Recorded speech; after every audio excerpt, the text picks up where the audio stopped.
Les Africains n'ont pas encore de monnaie unique, et cela s'explique par des raisons historiques, économiques et politiques. Prenons l'héritage colonial, la zone CFA, par exemple, est encore liée à la France, tandis que d'autres pays comme le Nigeria ou l'Afrique du Sud ont leur propre monnaie. Cela rend l'harmonisation complexe. Ensuite, les économies africaines sont très diverses. Certains pays, riches en ressources, contrastent avec ceux qui dépendent de l'agriculture. Une monnaie unique nécessiterait une convergence économique, mais nous en sommes loin. Sur le plan politique, l'Union africaine et des communautés comme la CEDEAO ont tenté d'unifier les monnaies, mais des pays comme le Nigeria hésitent à renoncer à leur souveraineté monétaire. De plus, la dépendance aux devises étrangères complique encore les choses. Une monnaie unique exigerait une banque centrale africaine solide et des réserves conséquentes. Des projets comme l'ECO existent, mais les divergences ralentissent leur mise en œuvre. En somme, l'idée d'une monnaie unique africaine est séduisante, mais elle nécessite une intégration économique et une volonté politique bien plus forte. Pour arriver à une monnaie unique africaine, il est essentiel de renforcer d'abord nos unions monétaires régionales. Imaginez l'ECO, qui remplacera le franc CFA en Afrique de l'Ouest, ou une monnaie commune pour l'Afrique de l'Est. Ces étapes permettront de tester l'intégration monétaire à petite échelle. Ensuite, stabiliser nos économies est crucial, réduire l'inflation, diversifier nos ressources et renforcer le commerce intra-africain. La création d'une banque centrale africaine est également primordiale. Elle gérera notre politique monétaire et assurera la stabilité de notre monnaie unique. En parallèle, la digitalisation monétaire pourrait faciliter l'adoption d'une monnaie africaine, rendant le processus plus fluide. Enfin, une volonté politique forte est indispensable. Nos dirigeants doivent mettre de côté leurs intérêts nationaux pour un projet commun et sensibiliser nos populations aux avantages d'une telle monnaie. En apprenant des expériences de l'Union européenne, nous pouvons éviter les erreurs du passé. L'intégration progressive, une économie stable et une forte volonté politique sont les clés de notre succès. Le Nigeria et l'Angleterre, deux pays aux histoires entrelacées, partagent des similitudes fascinantes. Imaginez un Nigeria, anciennement colonie britannique, où l'anglais reste la langue officielle, un héritage qui façonne encore son système politique et éducatif. Sur le plan économique, le Royaume-Uni brille en Europe, tandis que le Nigeria, avec son pétrole et son industrie, se dresse comme la première puissance d'Afrique de l'Ouest. Côté culture, ces deux nations sont des mosaïques vibrantes. L'Angleterre, multiculturelle, et le Nigeria, avec ses 250 groupes ethniques, célèbrent la diversité. Et qui pourrait ignorer leur passion pour le football ? De nombreux talents nigérians illuminent la Premier Ligue anglaise. Enfin, sur le plan religieux, l'Angleterre, berceau du protestantisme, et le Nigeria, riche en traditions chrétiennes et musulmanes, montrent à quel point la spiritualité façonne leur société. En somme, malgré leurs différences de développement, le Nigeria et l'Angleterre se rejoignent sur de nombreux points, témoignant d'une connexion historique et culturelle profonde. La France et le Bénin partagent des ressemblances fascinantes, ancrées dans leur histoire commune. Prenons la langue, par exemple, le français est la langue officielle des deux pays, unissant les Béninois et les Français dans un même héritage linguistique. En matière d'éducation, le Bénin s'inspire du modèle français, avec des diplômes comme le baccalauréat qui témoignent de cette influence. L'héritage colonial est palpable, des bâtiments aux institutions juridiques, façonnant la vie quotidienne au Bénin. Sur le plan économique, la France reste un partenaire clé, avec des échanges qui renforcent les liens entre les deux nations. Et que dire du sport ? Le football fait vibrer les cœurs des deux pays, avec des joueurs béninois brillants dans les clubs français. Enfin, la religion, bien que marquée par le christianisme, coexiste avec des croyances traditionnelles au Bénin, ajoutant une richesse culturelle unique. Ces ressemblances sont le reflet d'une histoire partagée, tout en célébrant les spécificités de chaque nation. La France et le Bénin, bien que si différents, révèlent des similitudes fascinantes. Prenons les femmes, par exemple. Les Amazones du Bénin et Jeanne d'Arc en France incarnent toutes de la force et la résilience. Elles ont défié les normes de leur temps, laissant une empreinte indélébile sur l'histoire. Regardons maintenant nos présidents. Patrice Talon et Emmanuel Macron, chacun à leur manière, incarnent des réformes audacieuses, cherchant à moderniser leur nation tout en respectant leurs héritages. Et que dire des danses? Qu'elles soient béninoises ou françaises, elles racontent des histoires, expriment des émotions et tissent des liens spirituels, tout en s'adaptant aux influences contemporaines.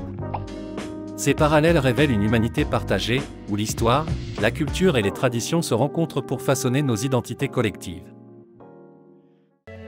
Le Bénin et l'Inde, bien que très différents, partagent des ressemblances fascinantes.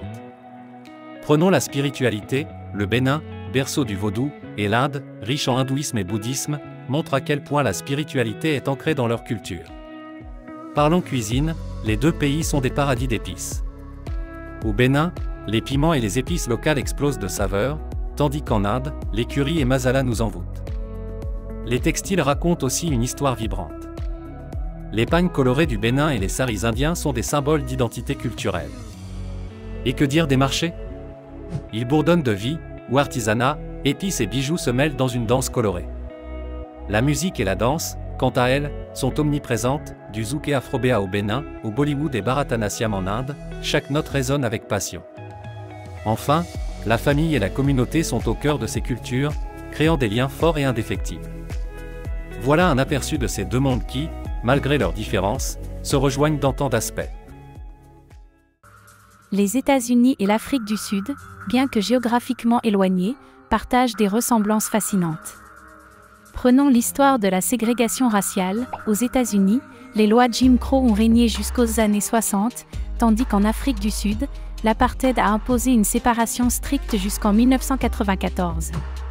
Ensuite, la diversité ethnique est frappante. Les États-Unis, avec leur mosaïque culturelle, et l'Afrique du Sud, riche de ses 11 langues officielles et de ses groupes ethniques variés.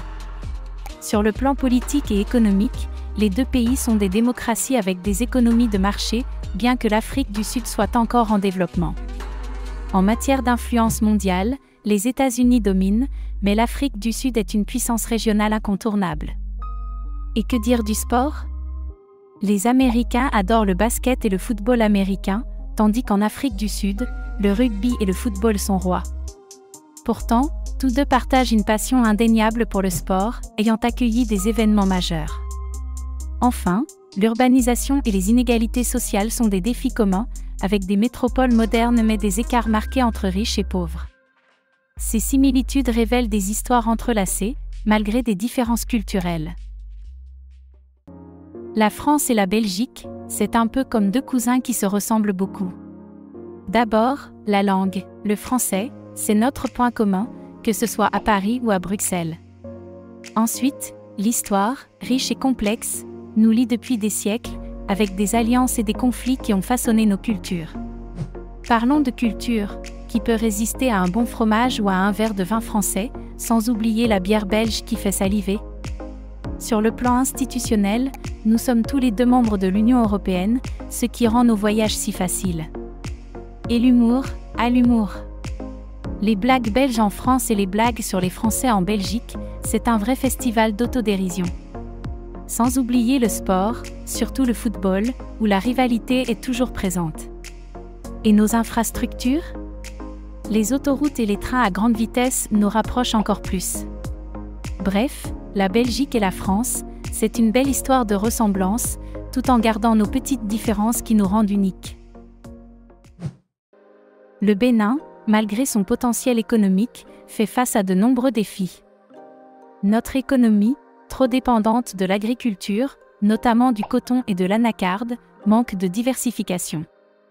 Les infrastructures, comme les routes et l'électricité, sont insuffisantes, ce qui freine notre attractivité pour les investisseurs. La corruption, bien que réduite, reste un obstacle majeur, détournant des fonds essentiels. De plus, notre système éducatif ne prépare pas suffisamment nos jeunes au marché du travail, entraînant un chômage élevé. La dépendance aux importations, surtout du Nigeria, déséquilibre notre balance commerciale. Enfin, l'accès au financement pour les entrepreneurs est un véritable parcours du combattant. Pourtant, des avancées sont visibles, des réformes économiques, des investissements dans le numérique et la modernisation de notre port à Cotonou montrent que nous avons les moyens de transformer notre avenir.